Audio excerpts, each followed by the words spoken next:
Broadcasting live from sunny South Florida, and the best way to start your Saturday. This is KMA Talk Radio. Life, liberty, and the pursuit of fine cigars. And now your KMA crew. The man with the scoop, William Cooper. Alex the Goat Tavella. And always telling it like it is, Honest Abe Dababneh. I like to smoke them like the Winston Churchill, like John Kennedy, yeah.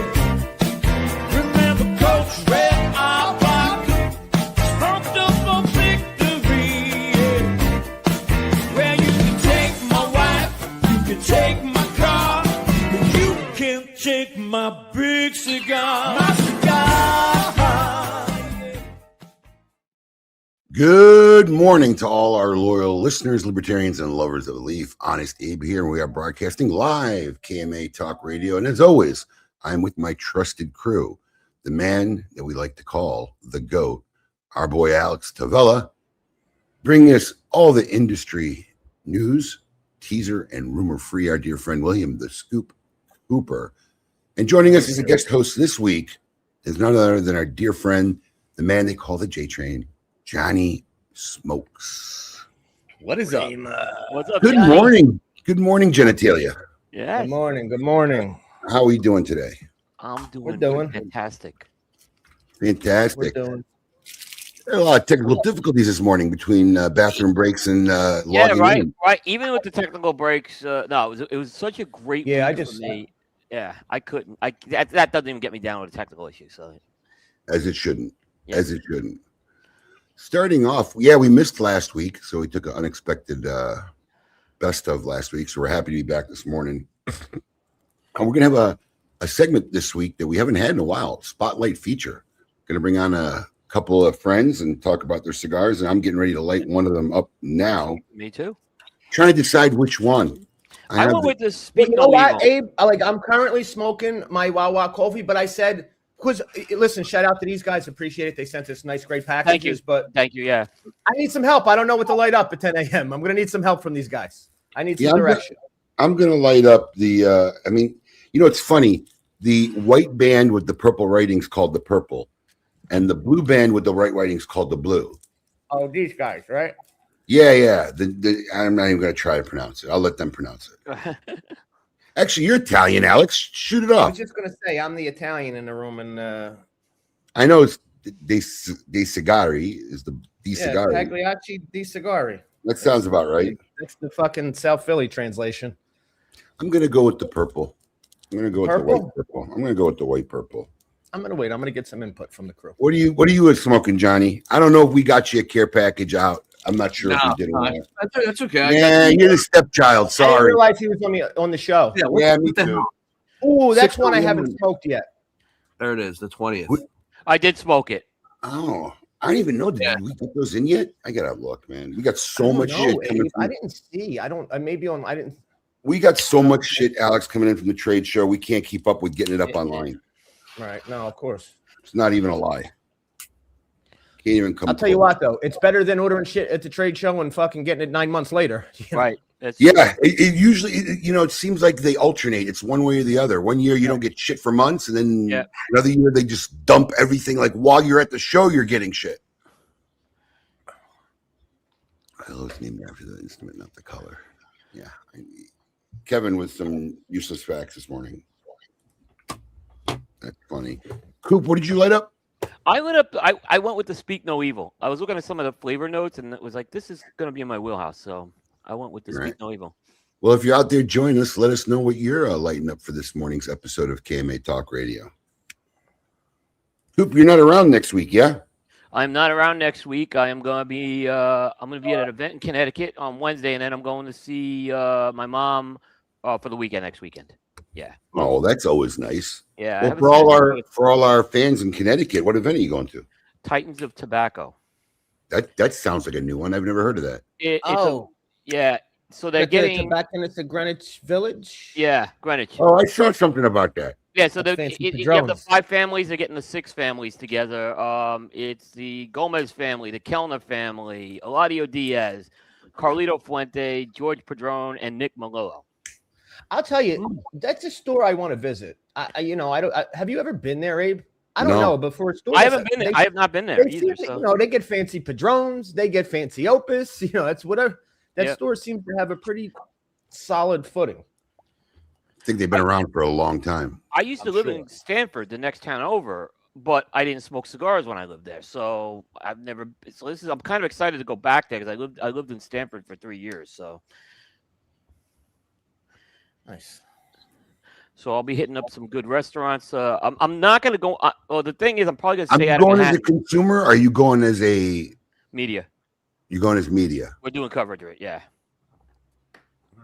So me and one of the Coop guys will be there. Dennis from my team, and he will be covering that Wednesday. I'm going to avoid Manhattan this week though because of the Manhattan's with the Knicks going on, and the other thing is the World Cup's now starting too. So it's going to be Manhattan's going to be insane. I won't be in Manhattan, but I'll hit some of the outer boroughs for sure. Oh yeah, that's right. Is that this week? World Cup starts. World Cup starts, I Next think, week. next week. There's Yeah. a game. There's a game in New Jersey on Saturday, I believe. Does that affect Manhattan? Oh yeah, God. yeah, because of all the transit things going out there. Yeah. Interesting. In fact, I know people work in Manhattan who are basically staying home for the next few weeks. Get the fuck out of here. Oh yeah, Abe, I'm telling you, it gets crazy there. It gets crazy. They're just like I said. There's all concerns. Yeah, listen. Let me tell you, I won't be making any fucking trips to the bathhouse anytime soon while this is going on. I'm sure Miami is a. Hey, are they still open? Yeah.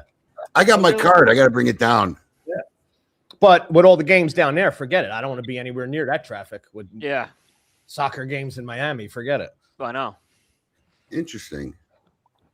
Yeah, but are you calling out of work? Well, no, I don't. Guess what? If I lived in Miami and I had the maybe, I don't know. I spent New York too. I get it. I'm sure it's going to be a. If I had the option to work from home, maybe Well, you have right now Madison Square Garden. The Knicks are going to be playing there next week. Right under Madison Square Garden is the trains into. Look at this, $110 round trip by train from Manhattan. Yeah. No way. Yeah. No parking at the venue. What happened to Mumbambi's? All free transportation shit. Yeah, well, not for the fucking, not for the NBA finals. What he got the cheap World Cup tickets for 1,000 New Yorkers, I guess, instead. Even communists like a little bit of spare change. I mean, I thought that was one of his big things. It was going to be like free transportation. What happened? I mean, I don't really follow shit, man. Well, I really don't. So I'm not trying to get down a rabbit hole. I know that was one of his big shits about free transportation. Yeah.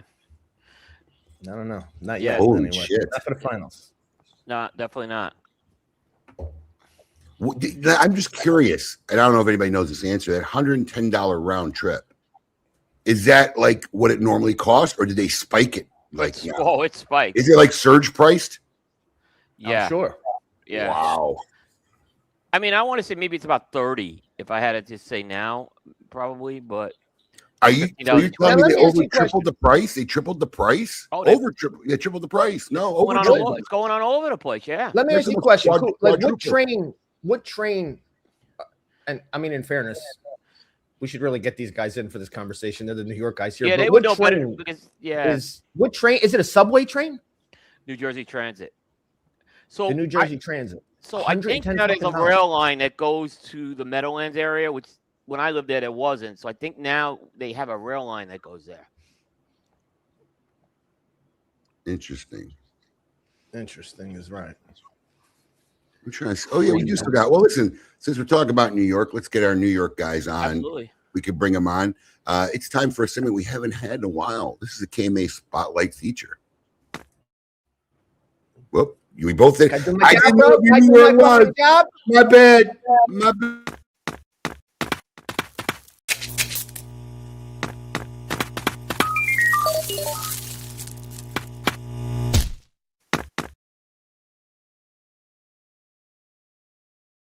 As soon as you said it the first time, I went looking for it. I said it the first time to kind of prep it. I didn't know if you caught it. So I was like, ooh, I hope it's still in there. It's there.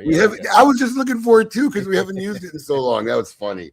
All right, it's time to welcome Joe and Ray from a really small boutique company that's trying to make their way. Cigar Clowns. Welcome, gentlemen. Welcome to the KMA Talk Radio. Thank you for having us. Appreciate that. So before we get into the cigars, let's continue our conversation. What the heck's going on in New York? They're quadrupling trains. I'm like, they just need to pull us in because we can just answer every question you guys got. They're quadrupling train ticket prices. I had to get him because as we're talking, he's going like this. They're like, we didn't even hit 30 seconds in the hands are already motion. Come on, you're a Philly guy, you know the deal. So I'm actually taking my son to one of the games, and I was lucky enough to get parking at the I don't know what it's like, the Mall of America, whatever. It's connected to the stadium. $245, and they only had a limited amount of. Wait. $250 to park your car. To park, and I won the lottery to buy the tickets. At that point, isn't it just cheaper to take an Uber? You're not gonna get anywhere near the station with. You're not gonna get No, at that point, it's cheaper to listen to it on the radio and not even watch it on a cable TV subscription. That's how much cheaper it is. Uber jacks the prices at 2 a.m. I can't imagine we're jacking for the NBA fucking finals. They know what it's in. Yeah, $500 for Uber. Wow, and you'll be lucky to get it. They're really locking down the whole area. That you can't get anywhere near the stadium. They got these dogs that are going to do facial recognition. I was going to say, I'm sure security is probably And this is about the game more than the soccer. It's not. Sure. Right now, listen, I'm not from New York, but the Knicks up 2-0 in the finals. There ain't nothing going on in New York but the fucking New York Knicks right now. Yep, absolutely. As far as local area, they don't care about the World Cup right now. That is. We don't care about the World Cup right now. I love the World Cup. I can care about the Yankees. I can care about the World Cup. I don't care about anything right now. I lived in New York in =94. There was nothing like that year when the Knicks and the Rangers were in the finals. It was so electric because it's all in Manhattan. Spring of '94. Oh yeah. Let me tell you something, and I try to explain this to people who are not from here. So you need to understand, when the Knicks are good, there's a different buzz feel here. Absolutely. It's just because this is New York's team. Forget about the Nets. The Nets aren't even irrelevant. This is the team. This is New York's team. It's the only team in New York. Every other franchise and every other sport, there's two teams. Everybody's spread around. This is New York's team. So when New York is good, you see banners. People go Knicks screaming out the window while you're driving, going to work, or you walk in the street, go Knicks, go. It's a different buzz here. Now the World Cup's here. New Yorkers become more friendly then. Yes, you are correct. I understand that completely. I completely understand the Philly. I understand the Philly go Birds. So I completely understand. Alex, it's the same thing with the Knicks. The current hello in New York is go Knicks. Go Knicks means it means hello. It means what are you doing? How's it going? Everything. The current intro in New York is go fucking Knicks. As you get especially whispers in your ear, go Knicks, and you smile on your face as you get robbed. That's it. Right. Wow. It's funny because Ray mentioned he loves World Cup. I don't know if it's me, but I know there's some really hardcore guys, and I'm not hardcore. You're right. In 4 years, I seldom run into a guy who's watching like soccer in the middle of nothing. But do you feel like World Cup lovers just come out every 4 years? Yes. Yeah, absolutely. I'm one of them. I will gladly admit they're just like the World Cup lover, and then there's nothing about soccer in their lives ever again. Yeah. No, not really. Maybe I'll watch the Euro Cup because I grew up in an Italian neighborhood, so I've obviously root for Team Italy. So if Italy's in the run for the Euro Cup, I'll watch that. But no, I'm a World Cup fan. I watch the World Cup, but when it ends, I'll see you in 4 years. Yeah, I think that's the way the majority of them are. They're like 4-year fans. But I have too much investment in other sports. In this country, for sure. Yeah. Yeah. It's getting big here, though. It's getting bigger. It's getting bigger here. They're actually building. They're actually building a major league stadium right next to Citi Field in Queens as we speak. Yeah. Are they? Abe, did you say I'm cutting in and out? No. I thought you were starting to say something. No. I was going to say the Olympics are similar. I think people get in the Olympics every 4 years, and then they don't pay attention to those sports for 4 years. Yeah. But unlike the Olympics, what's going on in between the Olympics? Nationals?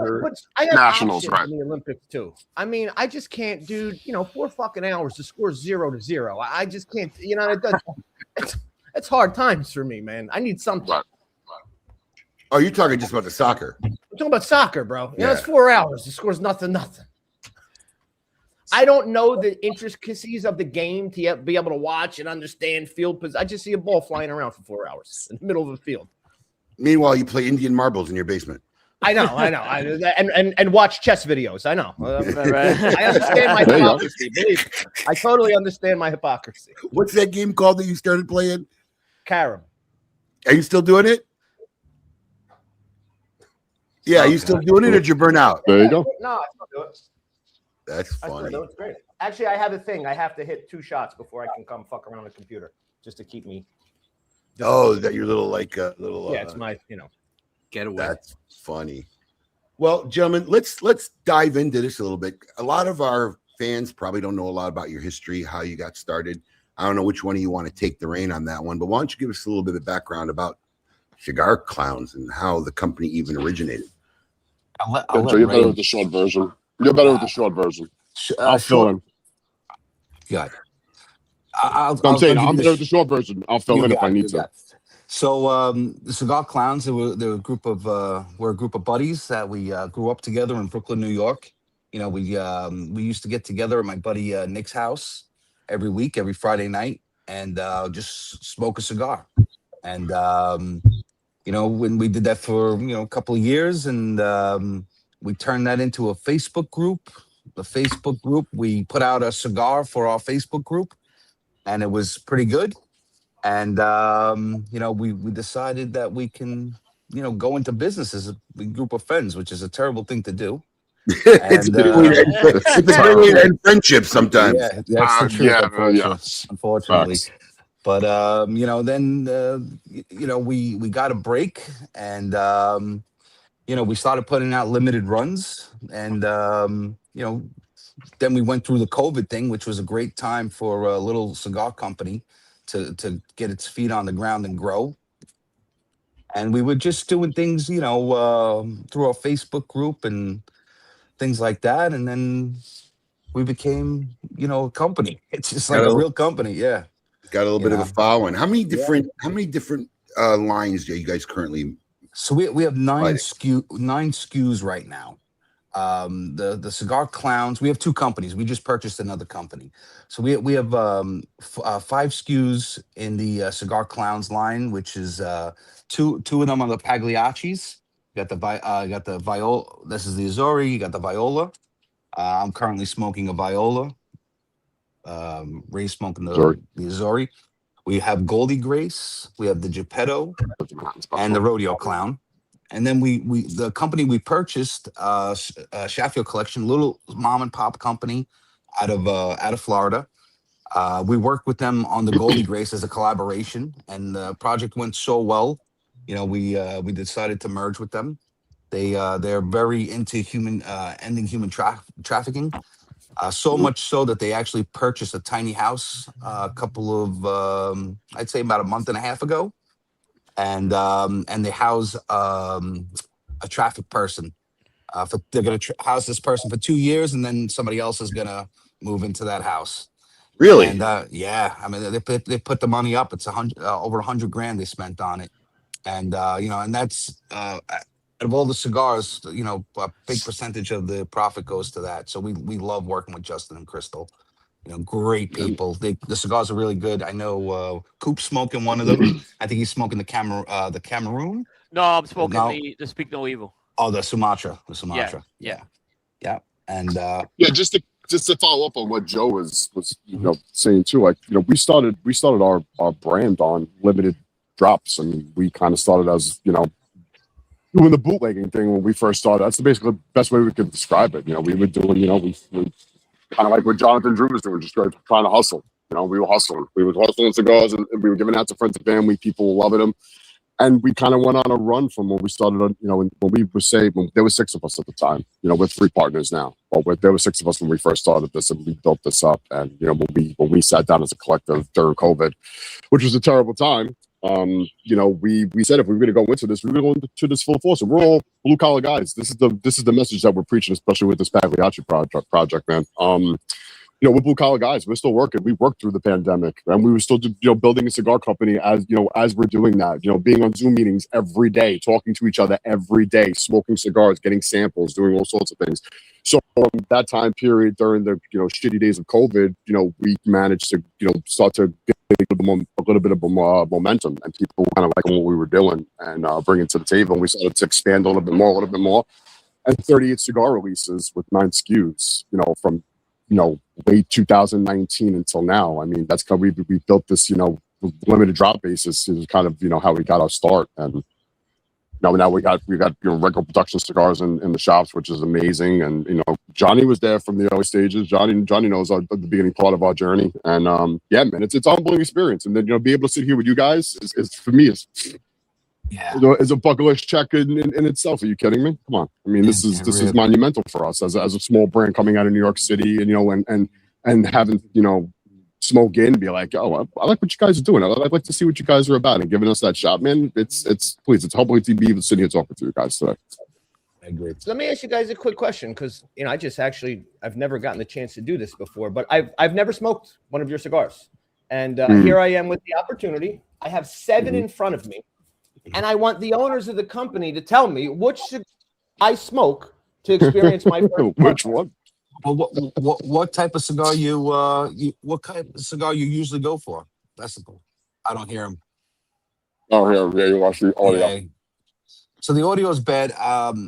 What I'm gonna say is I think you should smoke a Freedom Fighter or the Pagliaccis. One of the Pagliaccis. If the Pagliaccis, Alex, I'm digging this purple one. Really Viola. Good. Oh man, smoke the Viola. It's really good. That's the white with the purple. Yeah. The blue, that's Ray's favorite. My favorite's the Viola.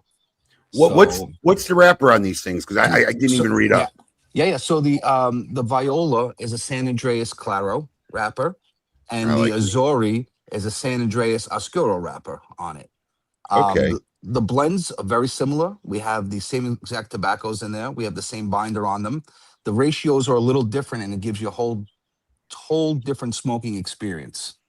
And for a small company to get these cigars out at the MSRP we're trying, to get them out, it really took a lot of work for us, and we're really proud of it, to get it out, because like Ray was commenting before, that this is a project for our fellow blue collar guys. So what I will say about the cigar is it draws like it's loosely packed. It's so not loosely packed. This is a good packed cigar, but it's drawing like it's so loosely packed. I mean, it's so easy to draw in this. Who's making these cigars for you? We have Z, and we use a little factory out in Nicaragua. It's very small. There's only 3 companies they make cigars for. We're one of them. His company's another, and we're 2 of them. We're 2 of them. Yeah. And then there's one other large company he makes cigars for. And great working relationship with him. He's really helping us, get to the next level. Because this, every step forward we take about 5 steps back. Unfortunately, it's business. Welcome to the process. Yeah, it's business. Welcome to the process. So, let me just ask a question real quick, rapper wise. This may be for Coop too. Yep. San Andreas Claro, is that a newer thing? That's a newer thing, isn't it? Like, I don't remember. They call it Petito. I don't remember. Like, for me, the memorable one that I can remember, like, San Andreas is like the Olmec, that new, to really be like San Andreas Claro, which I asked because actually I prefer the Claro. It could be a terminology thing, because I haven't heard that term. That's a recent term in my book. How about you, Coop? I've the term is newer, but I know there have been lighter San Andreas wrappers out there. But someone might have just coined it, recently. It seems like it's more trendy to do it lately. I prefer them, honestly. So you got 3 guys now. Who's in charge of the blend? So it's Ray and myself. We have Ray has a much better palate than me. I'm not gonna lie. I appreciate that. Thank you. On days that start with an S. But other than that, It's not true. No. You know, we have a focus of what we want to put to market, and then we just go through it, man. You know, it's. You know, I just want to say something to Kevin Shahan. All right, for a guy who's not available to ever guest host on a Saturday, okay, you're all over the comments. You text me personal messages throughout the show. I just don't understand why you're not available. Just send messages with like a message. Sends message with a photo attachment, a file, and an entire article. Yeah, I just don't understand why you're not available. You seem to be here for 2 hours every Saturday. Get your ass on here. Let them send you the link. Come on, we got January too. We're making a party. It was a party when we come on. Okay, you're off today, but this is every Saturday. Let's be real. Listen, Kevin turned me on to your brand, and I respect Kevin's palate immensely. So, and appreciate that, Coop. Yeah, so he Look at that Coop Kev love, bro. I know. He's come such a long way there. I have. He's a good man. Yes. Kevin's good people, man. No, but he does. Kevin and I do O-line on pallets a lot on cigars, so that's not really a surprise on that. So how many retail stores? So obviously in the beginning, when you guys were bootlegging, like you claim, you guys were selling it direct or, you know, not through traditional channels. Now you guys are trying to go through retailers doing it the traditional way. How many doors are you currently in? We're knocking on 100. You know what? That's not bad, guys. That's not bad at all. Yeah, that's really good at your stage. Yeah, for a small group of guys, friends, absolutely. Way to start a and solid shops with reorders, because it's easy to make a sale, but it's we're looking to fester relations. You know, that's what we want. It's easy to make a sale, but it's not easy to keep supply. That's correct. It's not easy to get a reorder. That's true. Correct. That is true. Is that one of your biggest battles, guys? Keeping the inventory in and getting that timing down? Yeah. So that's I think it's been a major hurdle recently. More, it's a good problem to have, but yes. Yeah. So it's a sign of a growing pain. Yes. It's a luxury problem, but it's still a problem. Yes. Correct. And we forecast, and then as we're growing, unfortunately, things happen. Well, we were just written up in the PCA magazine at the one that was at the trade show about the rodeo clown. Now we aged that cigar for 9 months, in the warehouse in Nicaragua, and we blew through our forecast already. We do have more hitting, the shores in July, but unfortunately, we're gonna have a little bit of a problem come December.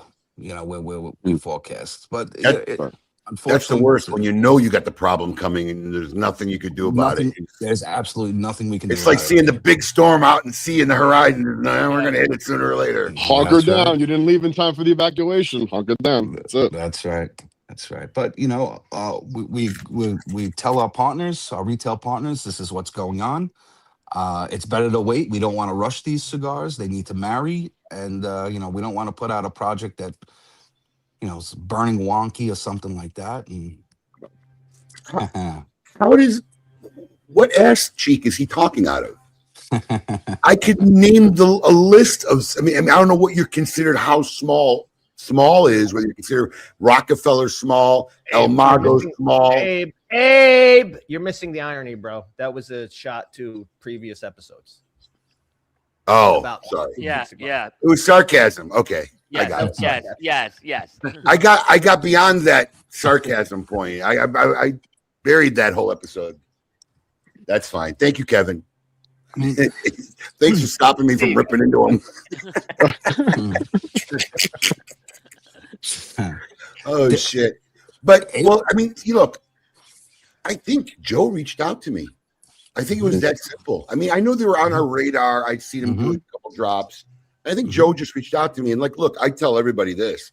I don't care how big or how small a company is. If they're a new company, I need to talk to a guy before I'll bring it. We did it even with Michael Knowles. Michael Knowles got on a 20, 30-minute call because I want to make sure the psychology is on the right page and that, we're going to support a brand that is going to have the vision, in my opinion, for the longevity and understand where this industry is going and be a part of the industry, and help it grow. And that's just my process. So Joe and I got on a call and that's how our relationship started. Now, as a marketing guy, I do have a question.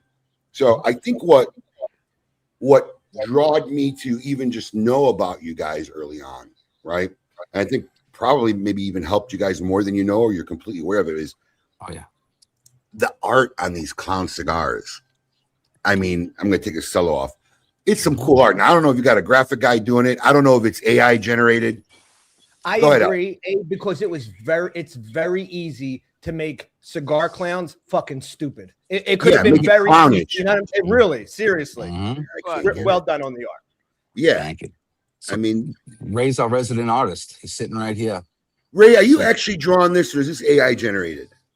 So I kind of start with a template, and then I kind of get it to where I need it to be as far as the drawing aspect is concerned, kind of the direction I want to have it in, and then I kind of dump it into AI, and then I kind of polish it. When Joe will tell you, he's like, I don't understand, bro. Are you good? Like, you know, like not that there's a deadline, but like sometimes I will not let that thing go to my partners until my OCD is satisfied.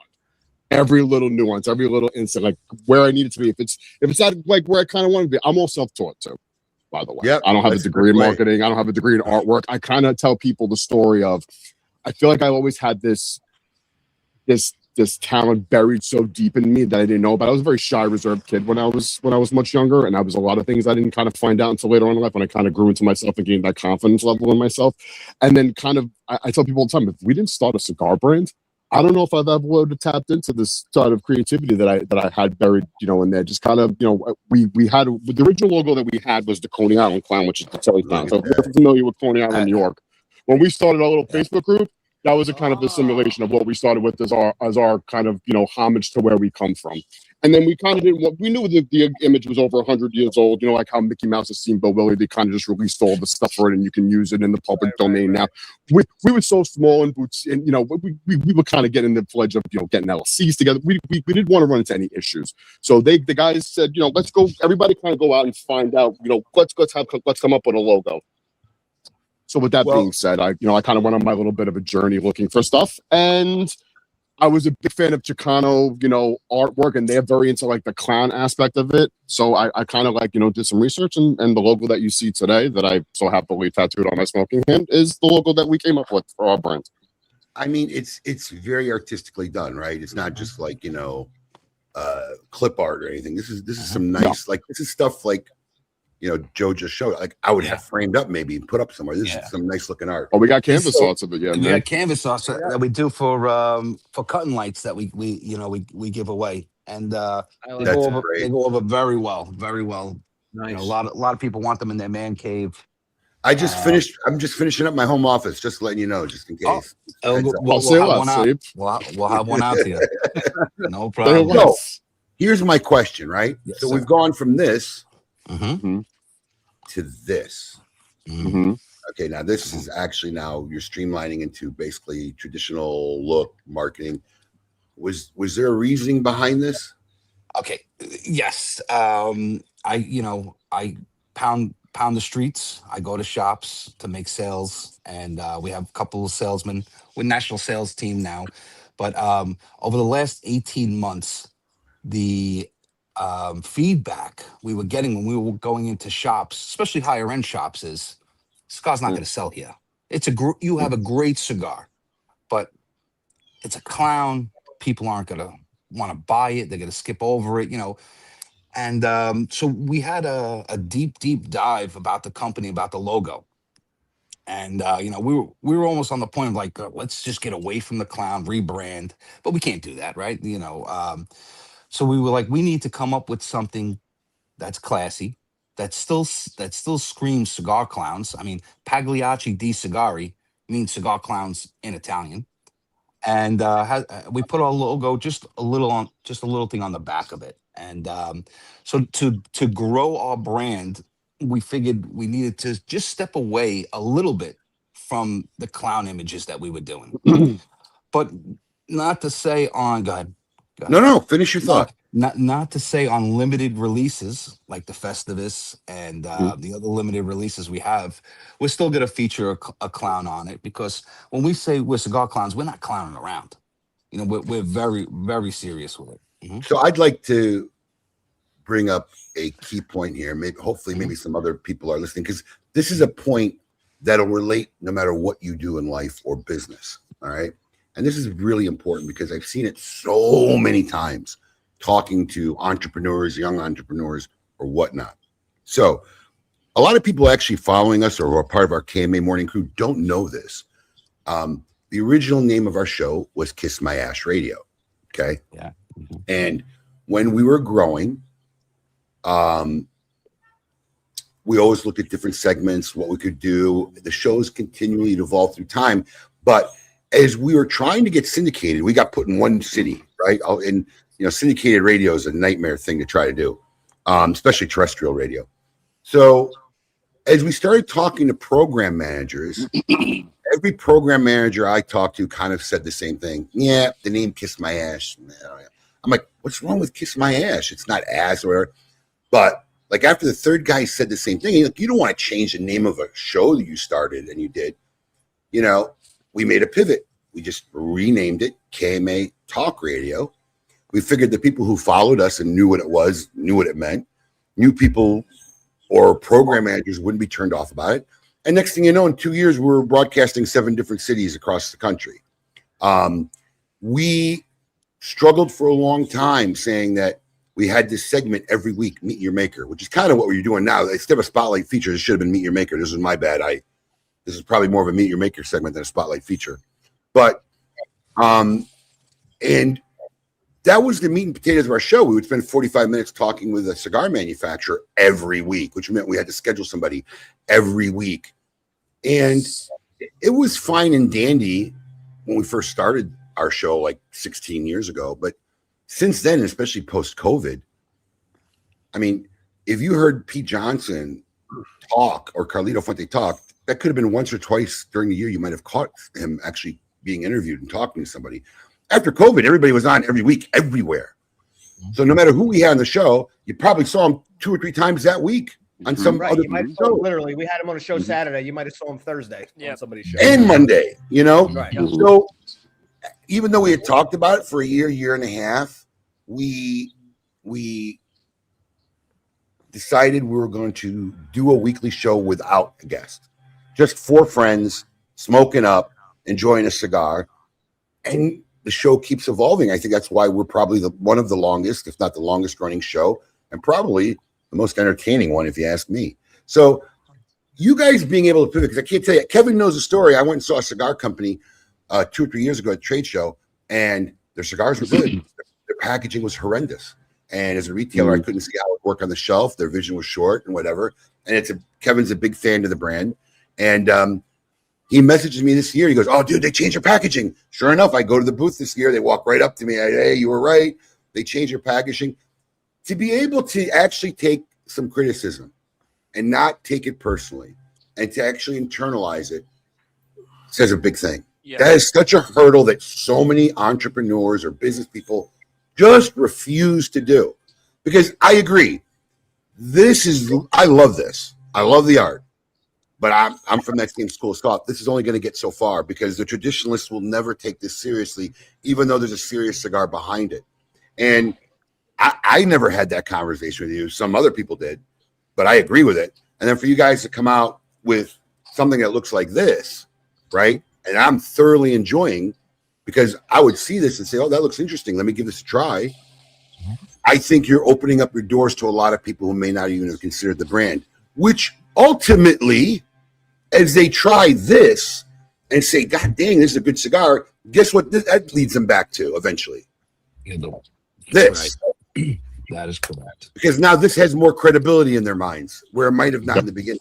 I think it's a brilliant move. I like it. No, I agree too, and I think it's a great crossroads moment, because that moment is like the point of like, okay, does the logo define our brand, or do we define our brand and the logo complements? I don't need the logo to define my brand. And boom, case in point. Don't need the logo to define my brand. My brand exists with the logo, not that being the selling point.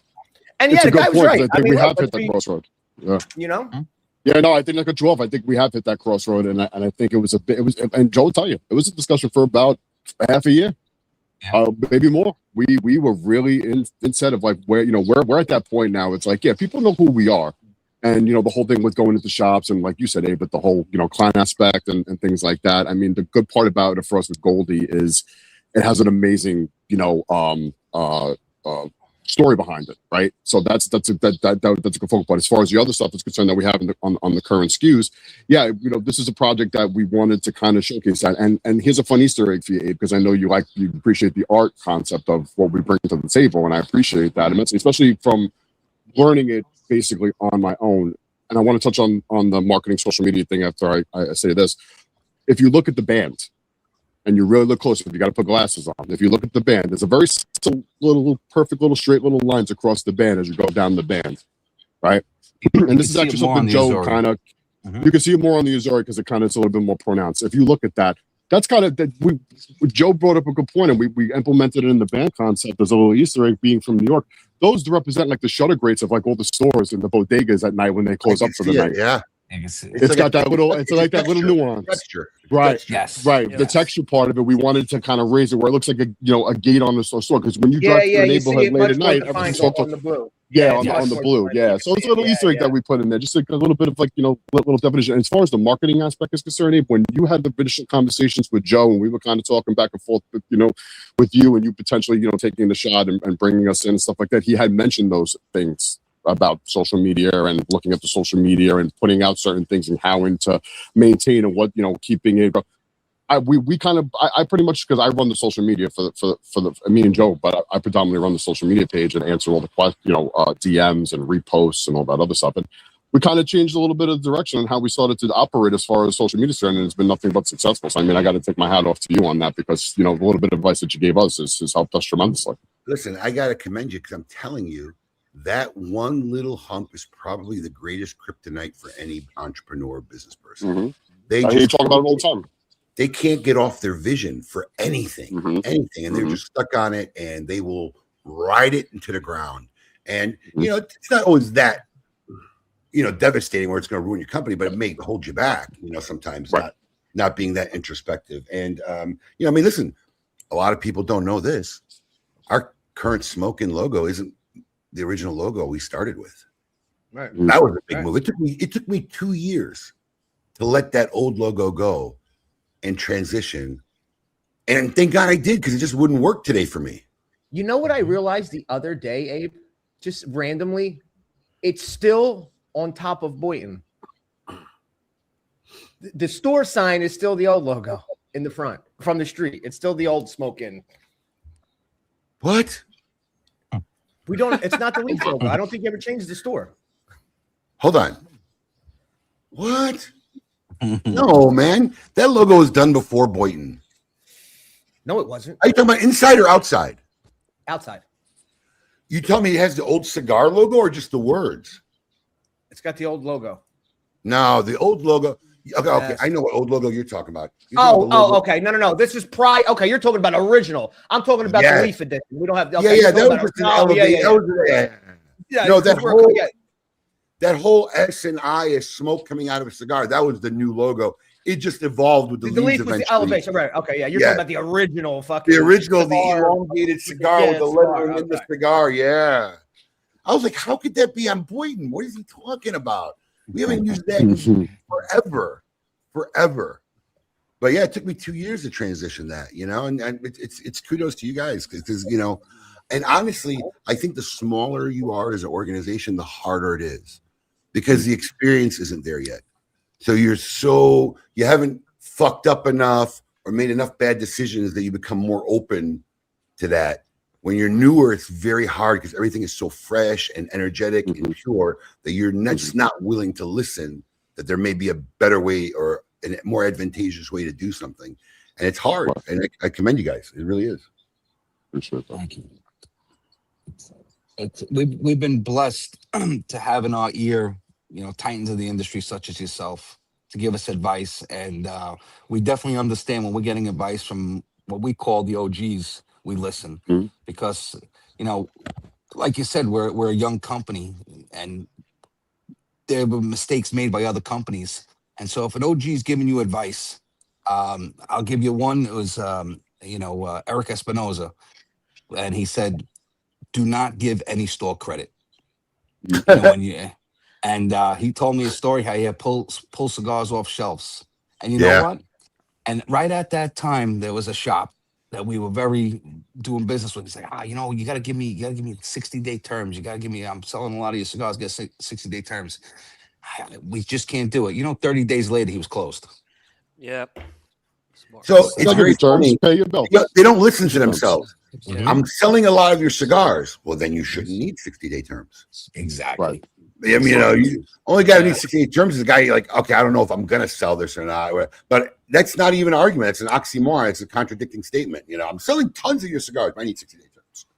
Very, very funny. You look, this is a terrible, unfortunately, that's the one consistent thing I could say about this industry. Terrible paying industry as far as, well, I can't even tell you, probably on the manufacturing side as well. Don't know why, but I think a lot of it's just money management. You know, money management is one of the hardest things, especially if you're starting a company or you're growing. So failure and success both bring on money management issues equally. Abe, you ready, Abe? Yeah. Oh, yeah. Look at that. There you go. Oh my goodness. That's the old. Wow. Okay, so listen, I'm going to tell you something. That's not even the original. The original was And that's not even the original. That looks Yeah, like almost like a well, Christmas this is what we one call for Christmas time. Well, this was an evolved version. So the original was absolutely flat, right? It was just an outline, a black outline. There was no fill of the cigar. The lettering was all black, and there was the red dot and the gold band. That was like the marquee of the logo. The smoke was just lines. When I started doing a little bit more graphics and looking at this, I'm embarrassed to even say I did that. But you know, anybody know, folks, that is from All July begins. of 2008. That logo. That's Wow. from July of 2008. Yeah. Wow. I actually modernized it from the original Holy flat version to give it a little depth and texture and whatever. And, you know, looking back at it now at 54, it's so sophomoric. It's like something my 12-year-old son would draw and do. But, you know, that's but what isn't everything Yes. looking back 20 years? You It's know what I mean? humble No matter what it beginnings, is. man. Come on. I love that. That just like you're talking about it, that shows your growth from when you started. We're like, this is Right. shit. Now I'm looking at it now. So wow, like look at our logo now compared to where it started. That's how we look at ourselves from 7 years ago to now. It's like, holy shit. Like I don't even remember 5 years ago at this point. It's crazy from where we once were. It's humble beginnings, man. I love it. I fucking love it. Johnny, feel free to wake up and jump in anytime you want, pal. I'm the just water's fine, soaking it man. in. I'm soaking it in. You know what I mean? Even the hot tub. At this point, right? maybe we It's all should put good. you in the comments. Bring Kevin on. He's talking more than you are. I'll do a little texting action. Bring in the righty. That sound was my balls getting busted right there. I love it. I love Can you hear it. me? Can you guys hear me? Yeah, Yeah. you're good. Yeah. Okay, good. Okay. Yeah, we hear you. So, See, it wasn't question. just me with Coop also. So there you go. So question: Are you guys? Do you guys take a booth at the trade show? At PCA, not this year. We did not. It's We nothing did to not. be embarrassed about. It's just Yeah. a question to see where they're. Well, I don't no. think that every company starting that should be their first move. It's a big expense. Correct. It's a big investment. Here's the best answer, Abe. Here's the best answer, not to cut you off. Here's the best answer. We sat down early on last year and we decided, we were going through the stuff with Shafio and merging with Shafio. We did a lot of self-reinvestment, right? We brought in a new brand. We had to spruce them up. We're getting ready to relaunch them. We're getting ready to put them out. We wanted to invest in ourselves. And PCA wasn't really an option for us this year. It's always been an option for us. It's always been a goal that we want to attain at some point, right? But we wanted to focus on us. We were coming out with the Pagliacci. We had that on our plate. We were doing the stuff with Shafio. So we kind of did a reinvestment for this year. Maybe next year it's more of a possibility, more of we can get there. But again, we did a lot of self-reflection this year, being into fully as a company. I mean, going into year 6 at this point. As far as LLCs are concerned. I think that's the way it should actually be looked at. It should be looked at as a goal and not a mandatory thing. I can't tell you probably how many small companies went too early, right? It took on an enormous expense, an enormous cost that could take them the better part of a year or more to recoup, just because they wanted. I was going to ask you a question. It's probably more a Coop and Abe question, but about how many manufacturers did the PCA? Oh, Coop would know that. I want to say about 150. 150. Yeah. Of those 150, we know the big boys, right? Obviously, we know the 40, 50 that are right. Out of those 150, right? Especially we're talking new companies. How many of them come out of there again, went because they feel like that's the thing I have to do, but then went out of there with a net loss. New companies, I'd say 99 to 100%. And went in there with a net loss because they felt that's what they had to do to that, And they don't come back. And they don't come back because they went too early, weren't ready. They went too early. Yep. We felt we can use the we estimated it cost us a little over $30,000 to go to Louisiana last year. So if that's what you estimated, it's probably closer to 45. Right. There you go. There you go. So we figured we're going to put that into consumer giveaways this year.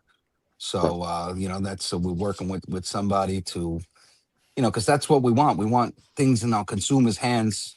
We want people to be happy with the brand. If it's lighters, they're all different. We're working on a couple of different things, but that's what the consumers want. Hey, you mentioned earlier about making sure they have the cigars. Remember, you were talking about that, having the cigars in later months, the whole 9 yards. And the same thing. You go to PCA, say you strike gold, you get a shit ton of orders, and next thing you're standing there like, now what do we do?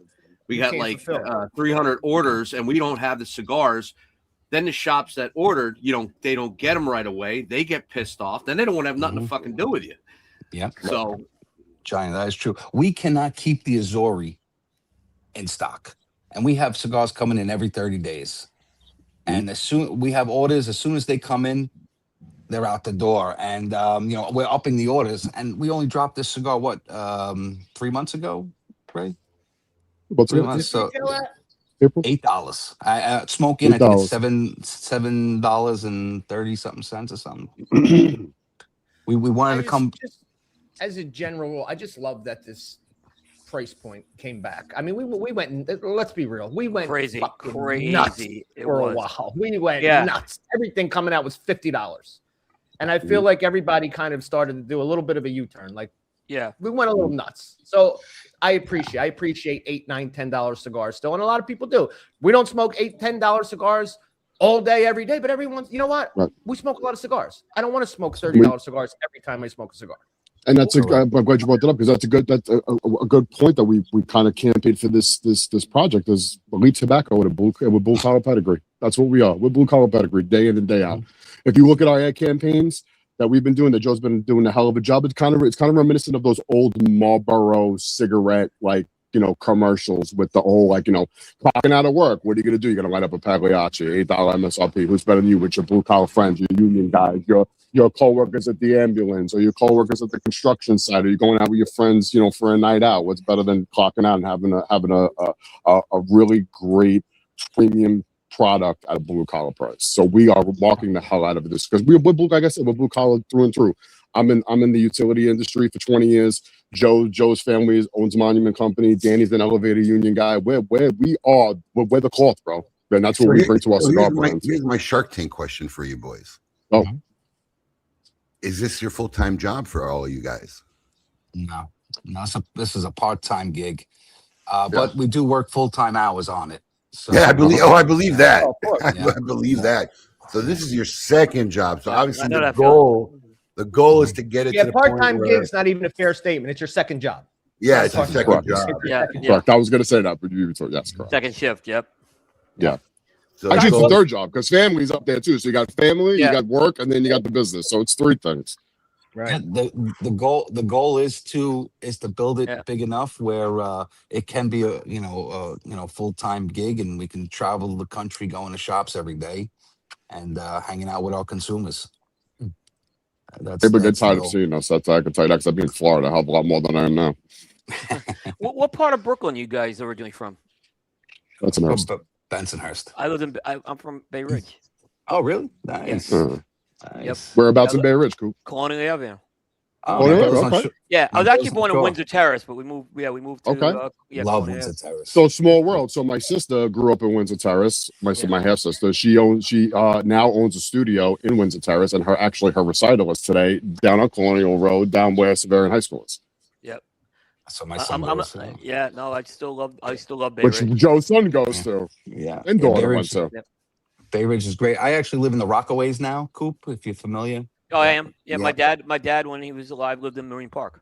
Okay. You can't get more Yeah. Brooklyn than this broadcast that I'm sitting on my mother's stoop. My kids are upstairs playing. Love I'm sitting it. on my mother's stoop, smoking a cigar, drinking a Manhattan special, talking to you fine I gentlemen on a saw the Saturday Manhattan morning. special. You know, I Abe, noticed that Not too. many people know about the I Manhattan noticed that special. too. you know, Abe, you used to have Uh, Manhattan specials, and I don't know if you still have them. I remember I used to get them at your. We bought him in for a little bit. Yeah, the Abe, if we best. do a cut Especially with night there, this. I'll bring a couple of cases. yeah. Just Yeah, let it- 100%. we'll bring him in. We can get him. It's just that, 100%.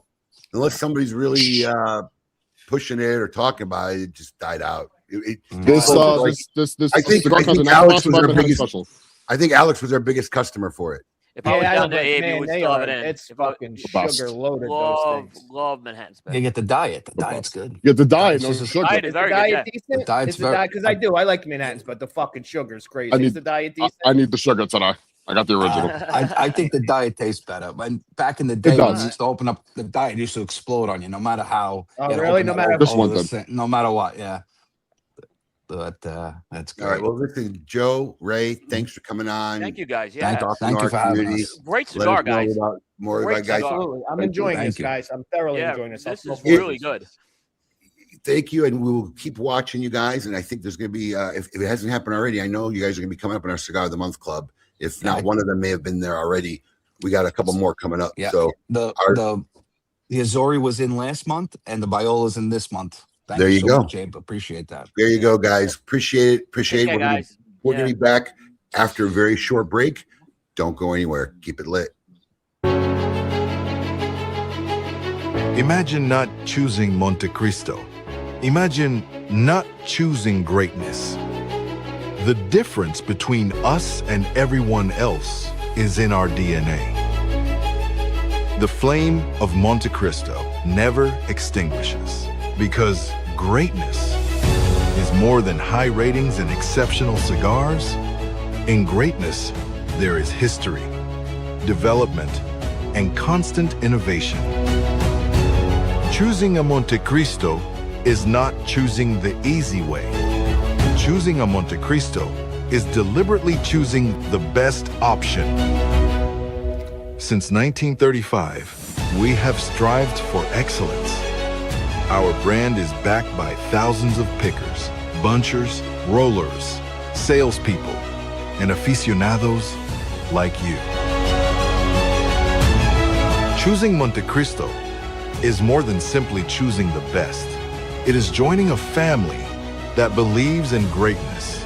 It is knowing that Monte Cristo evolves with the times, but still maintains our values and storied traditions. Choosing a Monte Cristo is choosing not to settle for less than the best. Lighting a Monte Cristo is taking a trip down memory lane, yet enjoying the moment and getting excited about the future. Imagine not choosing Monte Cristo. Imagine not choosing greatness. Now our story continues. Without forgetting where we came from, we are creating the future, one blend at a time. Here's to the past, present, and future. Monte Cristo. Then, now, forever.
Honest Abe here with the GOAT to tell you about Smokin's Cigar of the Month Club. Alex, tell our fans out there why our club is the best darn club out there. Absolutely. I'll tell you why. Because every month I personally handpick 5 premium cigars. No filler, no fluff, no fugazis. These are all premium handmade name brands that you can find in any brick and mortar store in your area. All delivered to your door for $34.95. And our average monthly retail value since the inception of our club has been almost $57. Another great feature of our Cigar of the Month Club, Alex, tell them about the ease of our Cigar of the Month Club. I'll tell you, I hate subscription services. It's always a pain to cancel them, turning them on. We've made it super simple. All you gotta do is log into your account. There's a little green button there. If it's green, you're active. You want to take a break, you're going out of town, simply hit the button and you'll deactivate your membership. Want to turn it back on? The exact same easy process. You can turn it right back on. We've made it that easy for you. Another great feature is our Double Down Club. Alex, tell them about the Double Down Club. We had so many of our members reach out to us who really enjoyed our selections every month. They wanted to know there was a way they can get 2. And we've made that very simple. With a simple check mark, you can get double this great selections every month and save $10. Does our club have perks? Of course it have perks. You want to tell them about the perks? As a member of our club, every month there's a special discount code where if you like any of the selections, we will offer them to you, so you want to come and get some more, you can get them at a special discounted rate for our Cigar of the Month Club members. And finally, expedited shipping. Tell them how fast we get the stuff out, Alex. We get the stuff out on the 28th of every month. Our membership bills on the 28th, and we get every member's package out on the 28th if it's a shipping day. 5 great reasons on what makes Smokin' Cigar of the Month Club the best club out there. Check it out. Peace. Hey, I really appreciate you doing the video with me. Thanks. Oh, yeah, you're welcome. I mean, you didn't let me get a word in, but whatever. What? Great. It's perfect.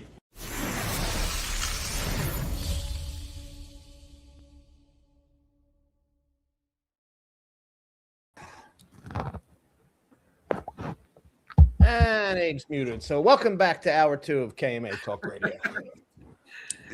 As always, we're here with the crew, the man we call the GOAT, our dear friend William the Scoop Cooper, and John, that's right. Yeah, John. Yeah. John, I forgot who was on with us this week. Holy shit, John.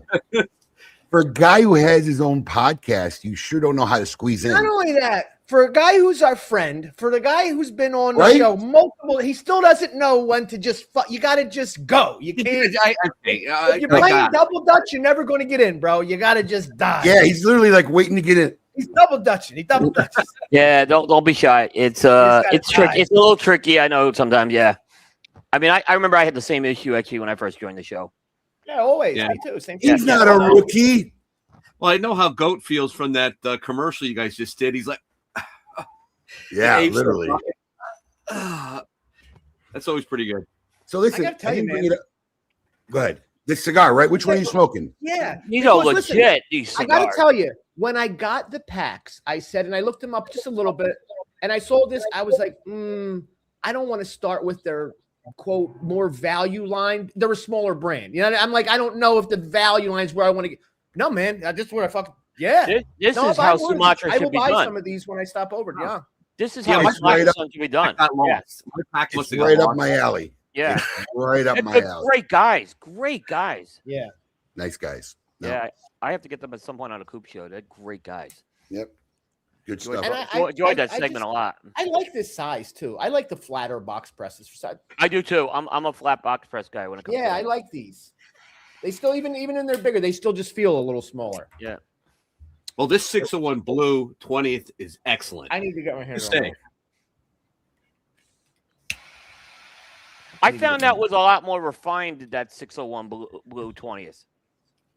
I like it. Really? I don't, yeah. I had one from Yeah, the I'm show. excited for that one. I don't know what I'm smoking next, though. I'm excited for that one. Gary Brooks, just so you know, that's still not the original. That's one of my versions before I added depth and 3D to it. The original was just outline art. It was just an outline of a cigar, outline of smoke, and the only thing of color was the red dot and the gold band. So this was still a evolution of the original. I got a picture of one of the old business cards. I'll get it. It was flat. Everything was flat. I mean, look, let's just fuck it. We're here. We're talking. I about like it. guys who will admit, hey, we do have to pivot and change sometimes, and I think that says a lot for these guys. That says a lot about any business. Yeah, it does. Honestly, any business. It does. I want to bring something because we got New York, Brooklyn, all chatty, but I wanted to bring something that has come across my radar recently, and totally tangent, not related to anything before we get into Name That Jam.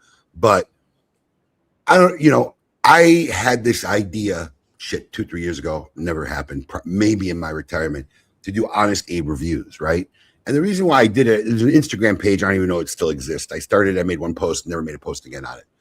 Because everybody's so full of shit who's making these reviews, right? All these influencers and everybody's getting paid to make reviews. There's a couple guys from Brooklyn, and it's called the Stoop Guys or something. They sit on the stoop, the Brooklyn Stoop Guys. They sit on a stoop, and what they're doing is, and I love it, and you want to talk about creating something nobody's doing.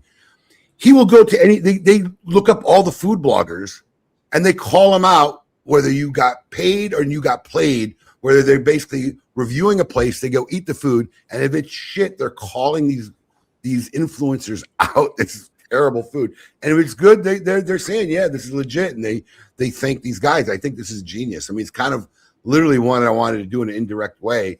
But if you come across them, they're two guys from Brooklyn. After the show, I'll see if I can find the page and post it.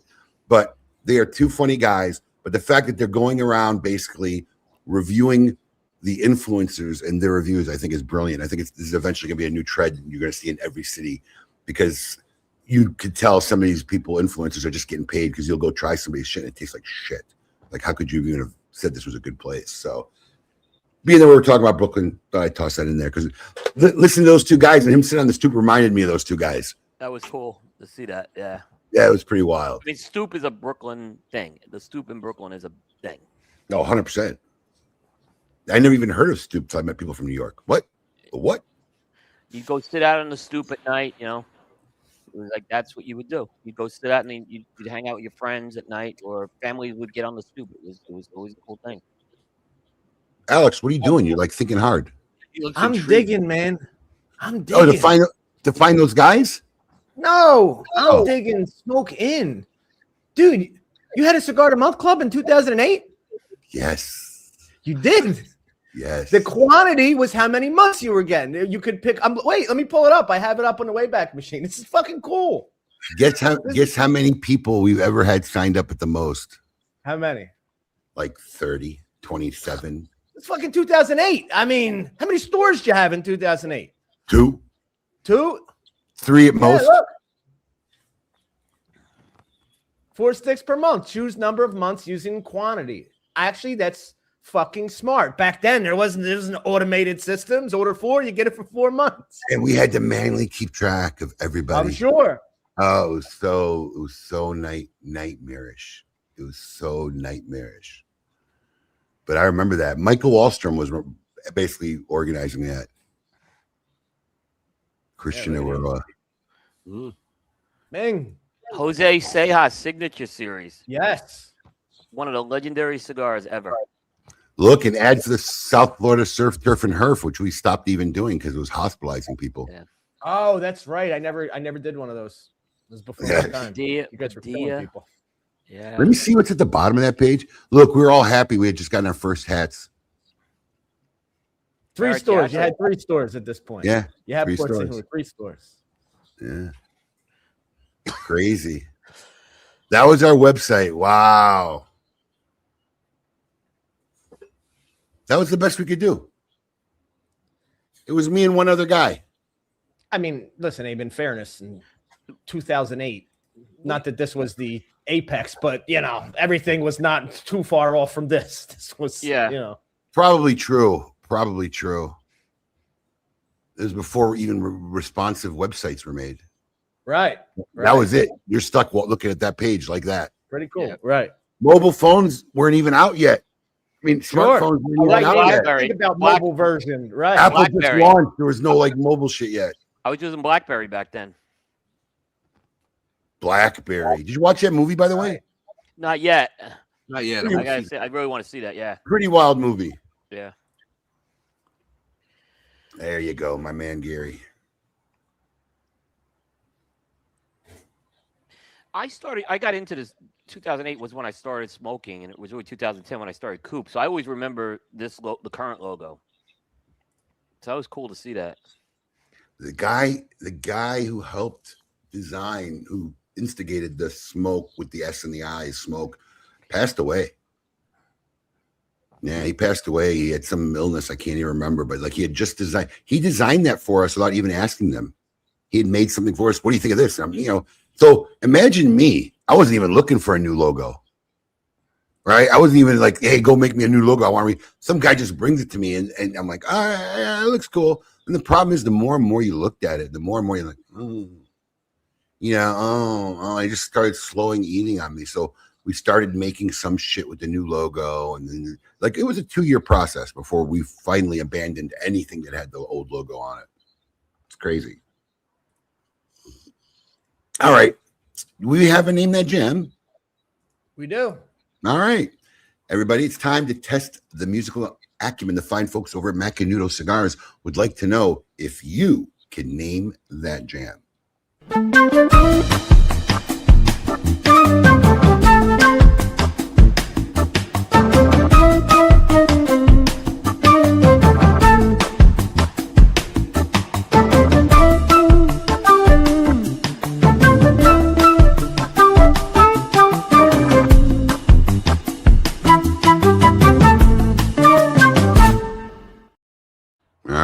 Here we go. I'm considering this one on the high easy level of scale. Let's see. Hey, I was just a skinny lad. Never knew no good from bad. But I knew life before I left my nursery. Left alone with Big Fat Fanny. She was such a naughty nanny. Hey, big woman, you made a bad boy out of me. Got it. But I'm going to tell you something. Let me tell you something about this new way you're doing it, right? I recognized the lyrics, but I couldn't put it to the fucking song. And then it wasn't really until like the last... Big Fat Fanny usually will get you there. Yeah, it wasn't until the last 2 or 3 lines I got there. Yep. But yeah, Queen. I was in the same boat. Yep. Yeah. It wasn't as easy actually, but as soon as you said the first line, I'm like, ooh, I know that lyric. Yeah. I know that lyric, but I couldn't put it to a fucking song. Are you with us, Remer? I know what it is. Okay. I got it. It took a second. It's at Fat Bottom Girls, isn't it? Yeah. Hey. Yeah. Fat Bottom Girls. I played that in my wedding. That was our wedding song. I don't know. That was your wedding song? I'm just kidding, Coop. Oh, okay. You played I was like, what the hell? But it is like my national anthem to my wife. Shout out to ChatGPT on the live action Alfred E. Newman type character. Dude, you know how many people don't know who Alfred E. Newman is anymore? It's my kids, my youngest. Probably most of them. Probably most of them under 35. In fact, you might be on the cusp of it, Alex. No, I'm my older guy. I remember my older one does. I know, but I don't think it. I think short. No, it wasn't really. No, yeah, I'm on. Yes, I am on the back end of Mad Magazine. Yeah, you're on the back end of it. You know, my generation, 1982, 83, 84, 85 is probably the last of Mad Magazine. Yeah. I miss Mad TV. I thought that was such a brilliant show when that was on. My school library had Mad Magazine. Yeah. And they'd always make like you'd read it and they'd do like a comic spoof of your favorite show. No, it was great. Yeah. It was kind of funny. Yeah, I remember they were doing like Happy Happy Days and stuff like that. Huh? Yeah. What was that, Alex? Kind of sucks that magazines died. You know? Yeah. I mean, listen, web pages are nice, but sometimes it is nice to just. Yeah. I mean, look, lost art form. I grew up 27 years in my mother's house. There was a fucking magazine rack next to the toilet in the bathroom. Yeah. Always. Absolutely. Yeah, you know what I mean? Now, how many times have I gone to go, oh, shit, I don't have my phone. Let me go grab my phone real quick. How about every doctor's office you ever went to? Yeah. Magazine. Oh, yeah, now everybody's on their phones. There's not one magazine anywhere in there. Anyways, that was brought to you by the fine folks over at Macanudo Cigars. No, man. Let me just tell you something. In finishing up my office, which is now down just picture hanging, and I'm done. I bought a lot of books, leather-bound books.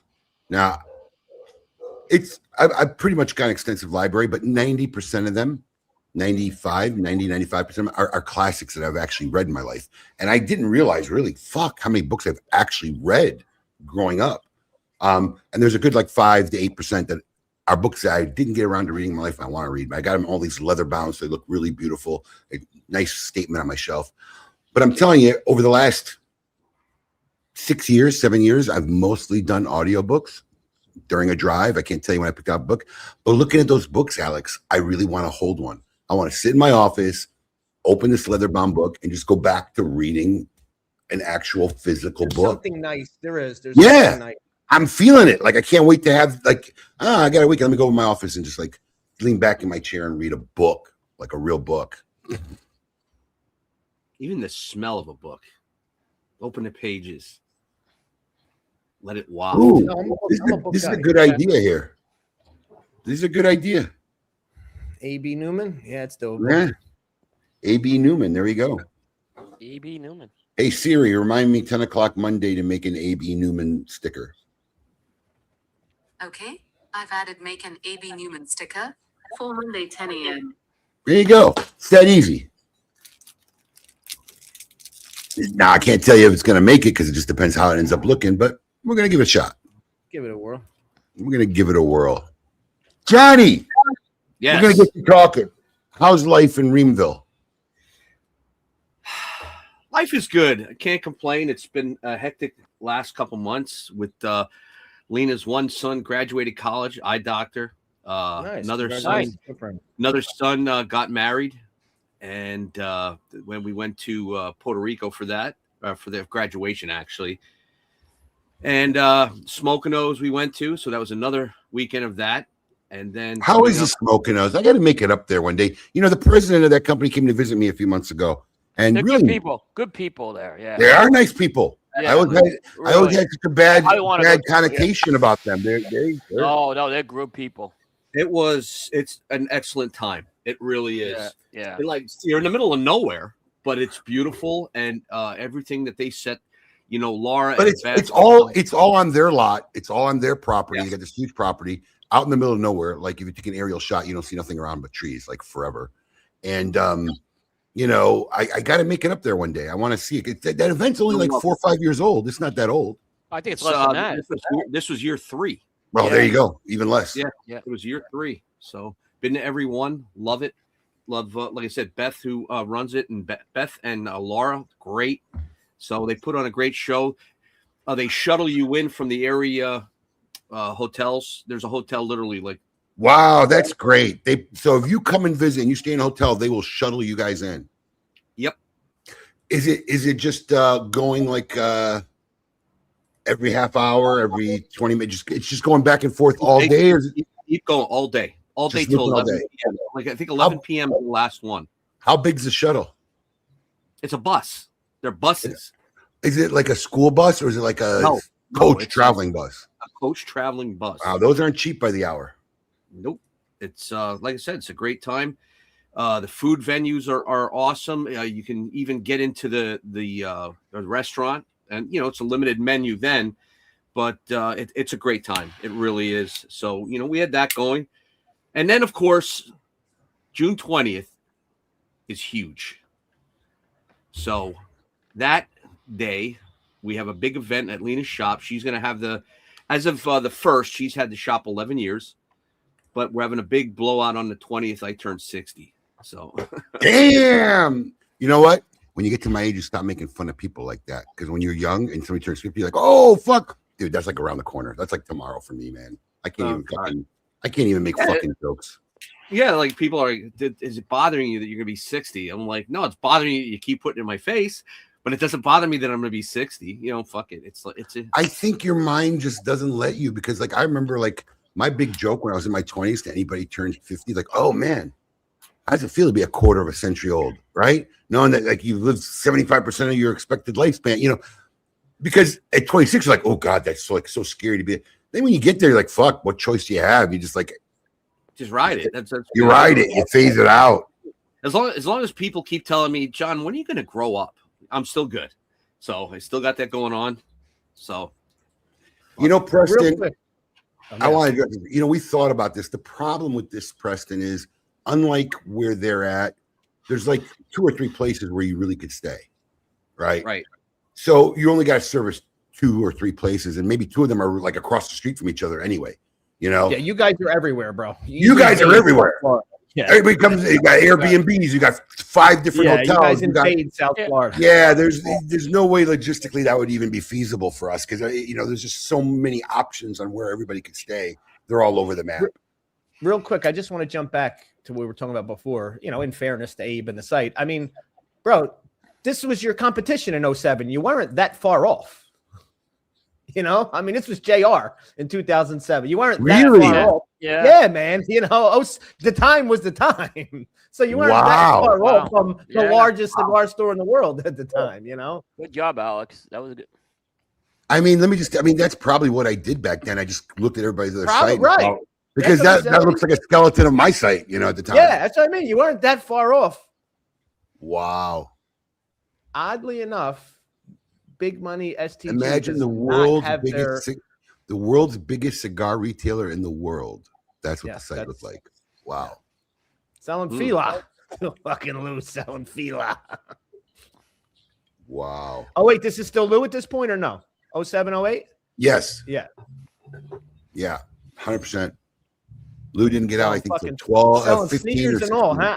I love that he's randomly selling Fila on the site. So let me just tell you something. The Burlington, Burlington store, okay, which was like if you ever drive up and down I-95, there stop at JR, like every 2 miles, the billboard. Yes. The Burlington store is like an 80,000 square foot Walmart. Yes. It's like a Buc-ee's, but it's not even that. It's more like a flea market. It's more like an indoor flea market. I mean, whatever. They sell everything: sandals, jeans, underwear, socks. Yeah. And then in the middle, I mean, not like dead center in the middle, but like inside that building, it was a humidor. Was another 3,000 square foot structure. There was a cigar store. Yeah. And it was like a nice cigar store too. When I say structure, like they built it had a ceiling. It looked like a little house. Wood. They had the wood. Yeah.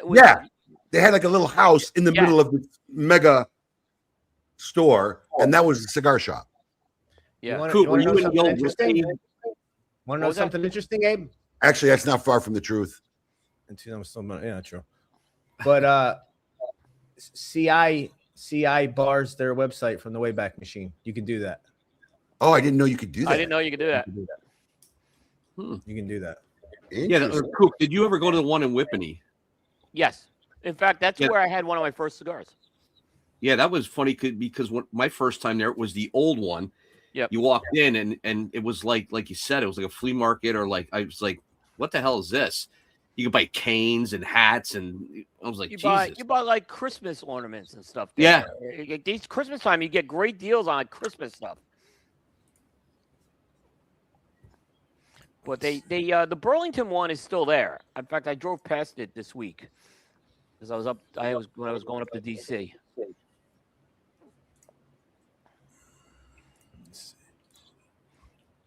Let me see. Route 10, right? It was on Route 10. Which one? Yeah, the Whippany, the one he was talking about. Oh yeah, Whippany. Yeah.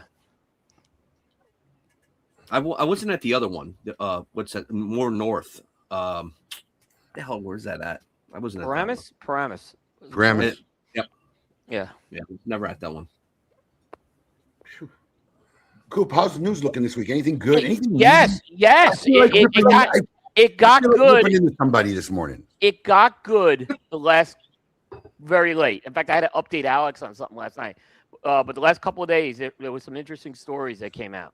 All right, let's just real quick before we jump, just to finish. Look, here's Thompson in 2008. Like I said, you were par for the course for the times, Abe. Literally, Holy you were par for the course. Yeah, no, it wasn't that far off. Yeah, nobody was doing anything extra than that you were doing. Matter of fact, I mean, at least from the JR page, you had more products on the homepage. Yep.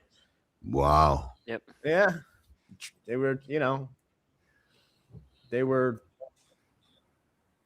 Yeah, I guess that was on par. And you weren't that. Looking back, you're like, Jesus Christ, but right? Yeah, you were on par with everybody else. And I think the current version that we're on, I mean, we've made small tweaks over the years, but the current version we're on might be the fourth. Might be the fourth like reface. I don't consider like the last 2 or 3 changes, which was like I get that. The delete, it wasn't a redesign, just a it wasn't a complete rehaul. Yeah, it was just I think this is the third or fourth like major version of our site over the years. So all right, let's hit some news. All right, it's time to find out. Industry news, rumor, and teaser free. We're gonna know what's the scoop with our friend Coop. Hey, yo, what's my theme music? The Scoop with Coop. Breaking industry news. Hear it first on KMA Talk Radio and cigar-coop.com.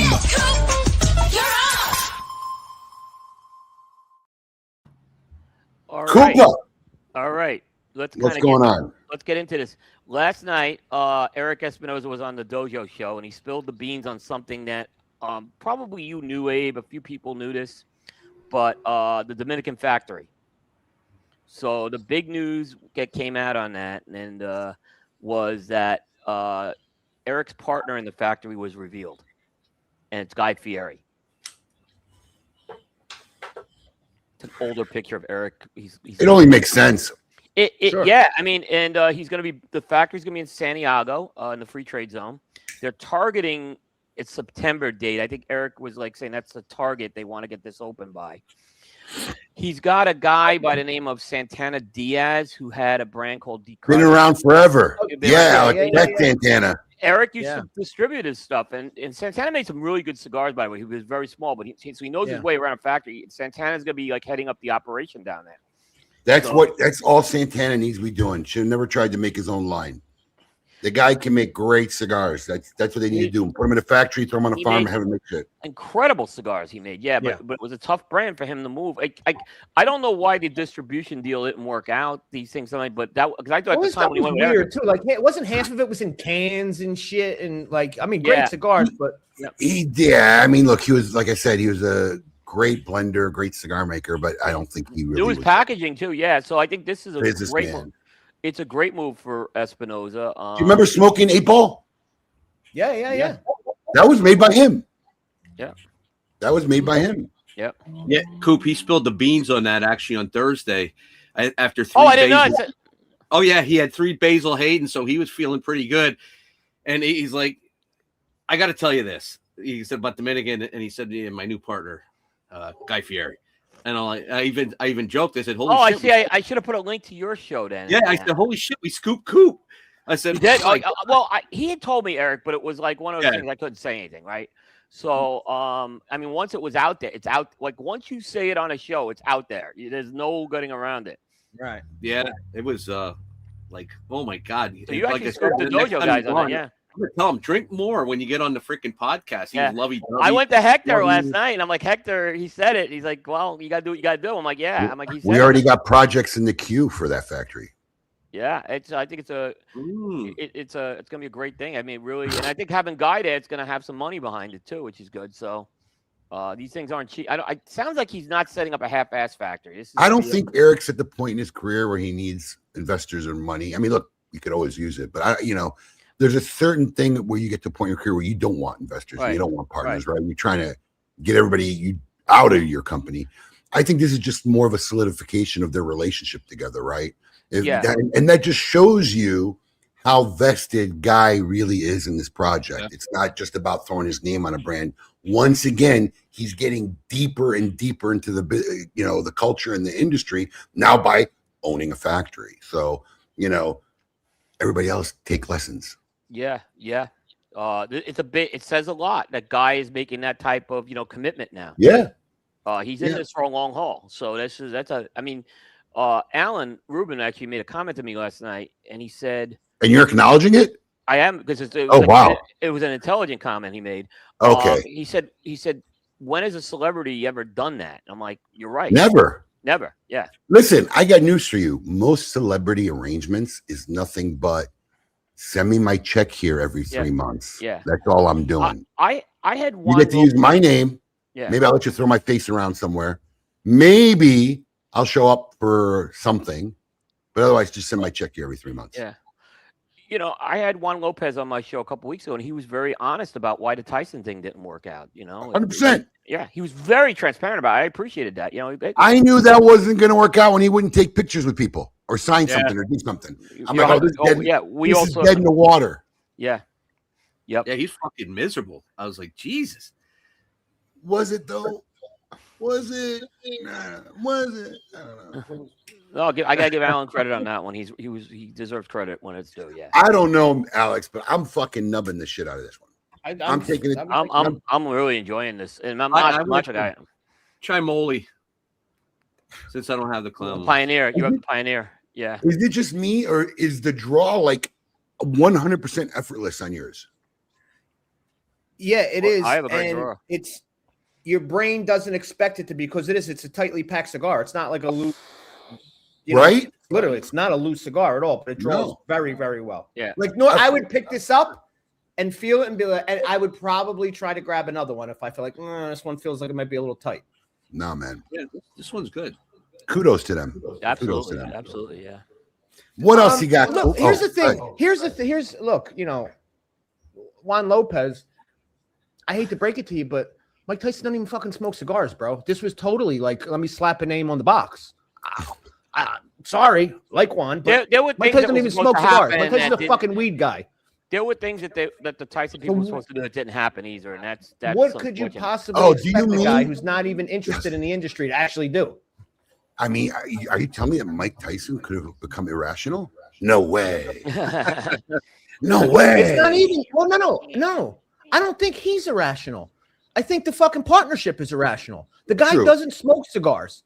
True. He's a weed guy with a weed farm and mushrooms with weed and products, yeah, and mushroom products, and you tried to ride cigars on him. Yeah. What did you expect to get from Mike Tyson? He's not even interested in the fucking product. Yep. No, guy's the real deal, man. Yeah, guy's the real deal. He's really a cigar guy. He really happens to be a celebrity, but he really would still be smoking fucking cigars if he wasn't a celebrity. Yep. What else you got, Coop? Well, in a story that went to a print publication, but it's an important story to mention. The state of New York has introduced the generational smoking ban bill. Mind-boggling. No surprise. So that is happening. PCA did issue a alert. I mean, I guess an advocacy alert, which is good. My opinion, they need to have all hands on deck with this one. They should be all over this right now. It's going to pass, Coop. People tell me it's not going to pass, but I'm telling you, New York's a different animal than like it's going to pass. It's what year are they setting? 28. They're targeting to start this in 28. You know, I gotta say, man. So if you're not 21, it would go on age 21. No. What I'm saying is, a generational ban means you have to be 21 by 2028. By the end of 27, the end of 27, yeah. Yeah, before 2028. So anybody who turns 21 after 2028, they can. How are they going to control this? Well, it's going to be very interesting. Like, how do you stop someone from buying online and stuff like that? You know, how are you just going to control it? They didn't think of that. You know, they're just thinking about. They're so dumb. Yeah. They're so dumb. So now what? My clerk's got to remember. I can sell to 22-year-olds. I can sell to 24-year-olds. They are just so dumb. Because the line's changing every year. It's not like now you just got to remember 1 year for the whole year. Well, no, I guess the line stays the same. Right? Yeah. Yeah, you had to have been born. So what year would you be born if you turned 21 in 2027? That'd be 2020? No, 2006. 2006. 2006, right? 2006. Yep. So you'd have to have been born before 2006. That's it. So dumb. I just don't think these will hold up in court. I hope that this country does the right thing and these things don't hold up in I don't know how it could hold up in court, in the Supreme Court. When we laid down as an industry for Tobacco 21, this was said on a Coop show with me and Bear that this was going to happen next because they made it too easy to push Tobacco 21 through. I know, Coop. Hold on, Coop. I know, hold on. But I just want to explain something to you. There's a hugely distinct difference, right? As far as your First Amendment right, as far as civil liberties, whatever you want to call it, where you're saying that, hey, this is a product that has a substance that we need to set an age limit for. And you can move that number. I don't care where you move it, 18, 19, 20, 21, 24. I don't care. But then they say half the population can do this and the other half can't. Yeah, I just don't know how that. I don't know how that holds up in a Supreme Court. Yeah. The state can pass whatever the fuck they want. Yeah. I just don't know how a Supreme Court. It's gonna that's constitutionally correct. It's gonna be a battle, no doubt. I don't. I think it dies at discrimination. It dies at discrimination. Yeah, I don't think. I think. Listen to me. This is what I believe. I think the people of New York will pass this. I think it'll pass, and I think it'll get. No one's going to follow it. I think eventually it'll get taken to the Supreme Court, and they'll say, "No, you can't do this," and that'll be the end of it. That's my belief. Or it's going to get rolled up into a bigger bill and passed that way. That's what I passed. What way? There's no way where you could tell me half the population can do something and half can't because of when they were born. I just don't think that's constitutional. I don't even think that's even. I agree. I'm not disagreeing with you. Yeah. You know, you could say anything you want about the state legislations, but I think the Supreme Court tends to hold up constitutional law pretty good. You know, let's hope. Yeah, it could take years, but I think that's where that ends up if they're dumb enough to pass it. Yeah. You know, or they pass it and just no one ever follows it. No one gives a shit. I think that this type of case does make it to the Supreme Court. I do too. There's no precedent for this whatsoever. There's no precedent in any other product, Medicaid. There's no precedent whatsoever for a generational ban. I think this, I'm not sure this if type weed of was case included. makes it to the Supreme Court because it's bigger than cigars. It's not just this is a precedent that does not exist. Yes. Age-based discrimination on products. That's what it is. Yes. And it's not just about cigars. That's why they're going to lose. Right. And we're talking about adult age-based discrimination. We're not talking about discriminating against children. We're talking about adult age-based discrimination. Doesn't hold. This is just a waste of time and taxpayers' money. This doesn't. There's no. Listen to me, and don't get me wrong. I'm all for the asinine legislation and stupid laws that get passed, and I'm the guy who says, "Yep, that's going to pass," because people are just that don't give a fuck. This won't make it. There's no universe in this which this makes it. I just don't see how it's possible. Yeah. Because this type of legislation is probably on 20 different industries' radar because it could affect them if this becomes allowed. Whether it's liquor, whether it's vitamins, whether it's whatever. There's if they're going to allow this type of legislation. What did John say? Soda. Remember they had that. Yeah, soda. Yeah. They had a soda tax. If they're gonna, weed, you know, there's just no universe in which this logistically can pass the Supreme Court. No way. But they'll be dumb enough to waste the taxpayers' money to probably get it there. Yeah, and the industry's it's funny because I laugh at the weed guys, man, because they have no idea. Like, if and when this shit gets, federally pushed through, your banana Kush. Blueberry Raz, that shit is going to become yellow and purple. All your fans, that's all that shit is gone. They get away with a lot of shit in the week because they're not federal that we fucking can't do. I'm like, watch, all that shit is gone. You better start coming up with new names now for your chocolate dog walker stink tank. That ain't going to fly when you're fucking federally in there. But yeah, this affects everything. It affects everything. It can affect anything, medication, anything, soda, everything. It opens a Pandora's box that multiple industries are going to have a problem with. Yep. This is not just cigar. It's full, and it's just stupid. It's stupid. It's stupid that legislation even is wasting time with this kind of a fucking ban on adults. It's just dumb. They should literally. Oh, you came up with this idea? Okay, you're out. You're fired. Kick them out of fucking Congress or whoever thought of this up. They just tells you about our politicians today. Look, there's a lot of things you could argue, right? There's a lot of things you could say for the people on the other side of smoking and health, but this one is just dumb from every aspect. Doesn't do nothing. You're not going to get your all-out smoking ban, where nobody could ever smoke again. It's not going to happen.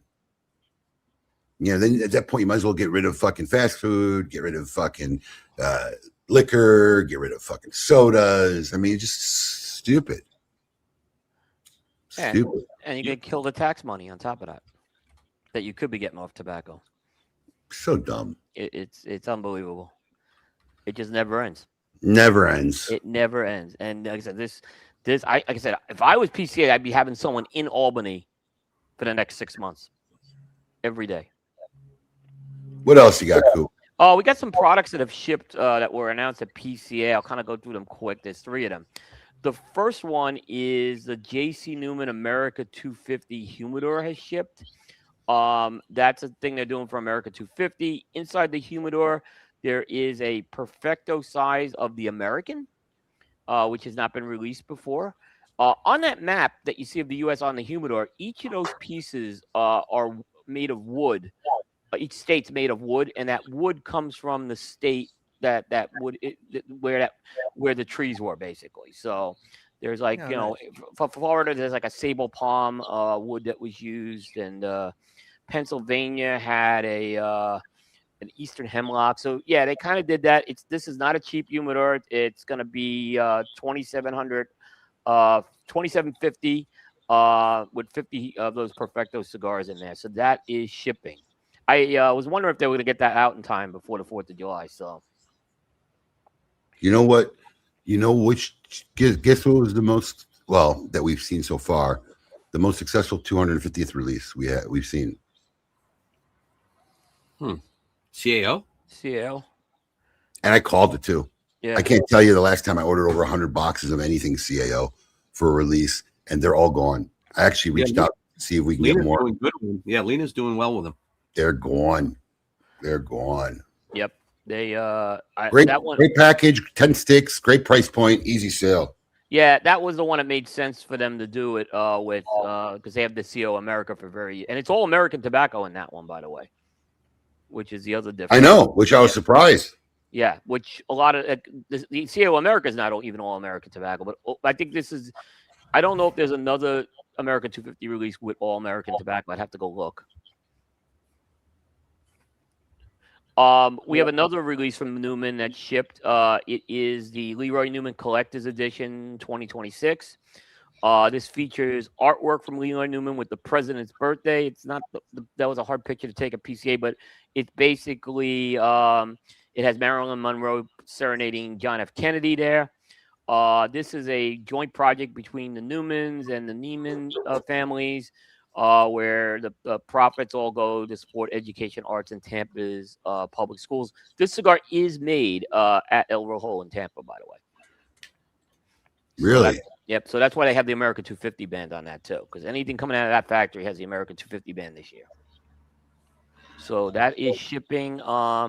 And I believe the price points of those are $24 a cigar. So they did get that one out on time. They said it was going to be out in June, and it did come out in June. I'm just curious. Did anybody receive these yet? We just started selling them this week. I thought it was, I really enjoyed the cigar, but I don't know if any of our fans got them yet, but it'd be interesting to see. I haven't gotten my hands on it yet. I saw them. Gotta say, good job on the cigars in the box. I liked that little touch. Looked great. Yeah. I thought so too. Yes, looked fucking great, man. Looked good. It looked good. Yeah. I liked that. I think the coin came out badass too. Coin was nice too. The Asylum Alaikum, that was hilarious. I would have stayed away from that, but no. Well, that was Christian's. That was Christian's tagline. I know. I still would. Asylum Alaikum. All right, we got one other release. Crux has shipped the Marblehead Maduro. This is a value price line from Crux that this was launched at PCA. It's actually the second Marblehead. They had a natural that they released earlier in the year. It has what they call the Marblehead cap, which is really the 109 cap. It's more commonly referred to. So it's like tapered at the head with a flat like bullet cap on that. And that is that's a value price cigar where it's basically $7.99 for a Toro and $8.99 for a Gordo. They come in these trays, and you can see they have different packaging options with them. Whether you could, some of them come as singles, and some of them come as 5-packs. So, I like the acrylic, by the way, they used on those 5-packs where you could see the cigars. So, Good job by that.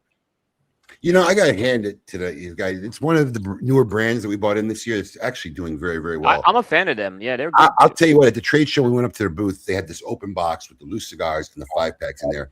And Danny asked me, he goes, is that how these boxes come? I said, no, dude, that's just to display so the retailers could see they offer a 5-pack. No, that's how they came. And it's doing well, guys. Just grab a 5-pack right out of the box. I got to admit, it's pretty genius. I don't know how that didn't come across my radar sooner. Yeah, no. So definitely those are starting to ship. Check them out. Like I said, I've been a fan of Crux for a long time. They have some really the Guild. The Guild is really good. The Guild. I actually smoked a Guild, and I remember I had one in front of a castle in Sweden, which was pretty cool to do that. Yeah. And they had this another company that changed their packaging. Their early packaging really had mixed feelings about it, and they made it more refined and elegant. Their packaging in 2019. So there's another company that switched their gears as well. Interesting. All right. Anything else, Cooper? Is that it? That's it for this week. All right. Well, please, anytime you guys want to find out what's going on in the cigar industry, always teaser and free. Please visit our friend's site at cigar-coop.com. That is a scoop with Coop. Yep. All right. What we got? What number are we on tail of the tape here? Number 3. We're getting down to the nitty gritty. Top 3 tail of the tape, season 13. Let's see what we got.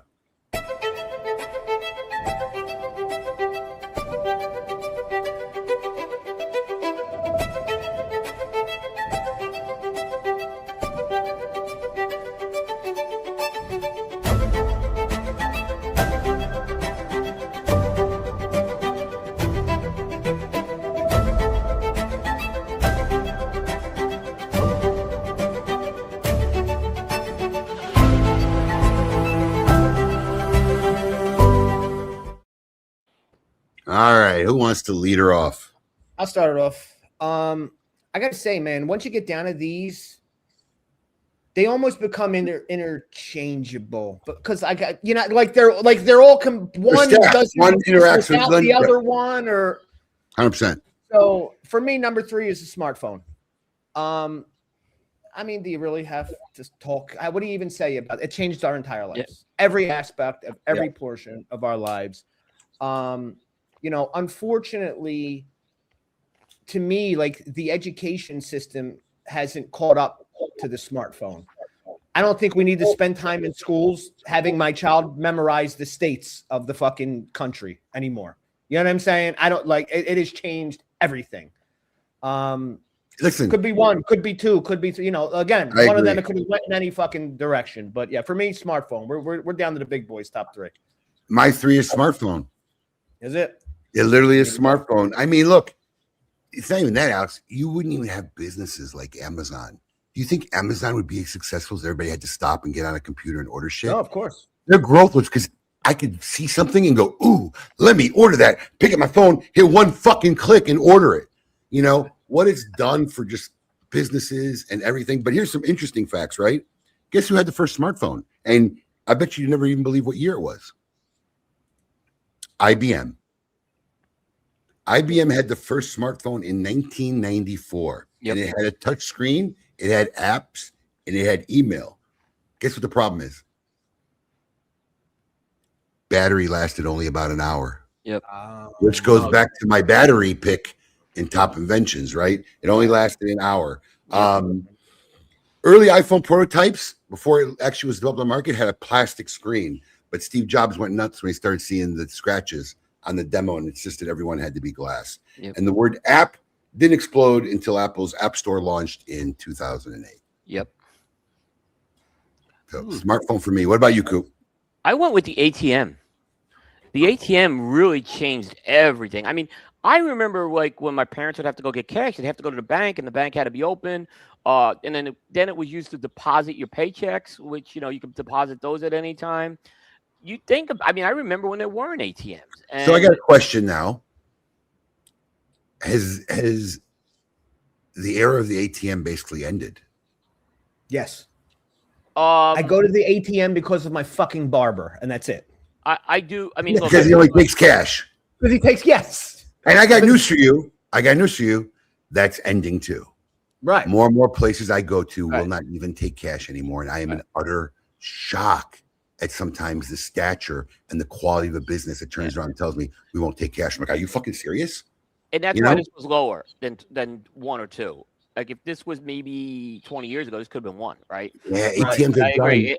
I Between agree with Apple Pay and Zelle and blah, blah, blah, blah, blah, blah, blah, blah. ATM is a casualty of the smartphone. Yes, 100%. So the same as like payphone. Payphones and Listen, ATMs died with the smartphone. You can go back and say, well, you know, I make my deposits. You don't even need to do that anymore. Fucking take your check with your phone. Oh, yeah, Take a picture, you're done. You deposit your check. Yeah. ATMs are done. They're finished. They're finished. Yeah, I mean, you could do a deposit, take a picture right from your phone, and do it that way. Yeah. But there was a point where, like I said, that did change banking a lot. It totally did. Sure. Yeah. Like I said, this would have been 1 in 1995 for me. But it came and it's going to leave in your lifetime.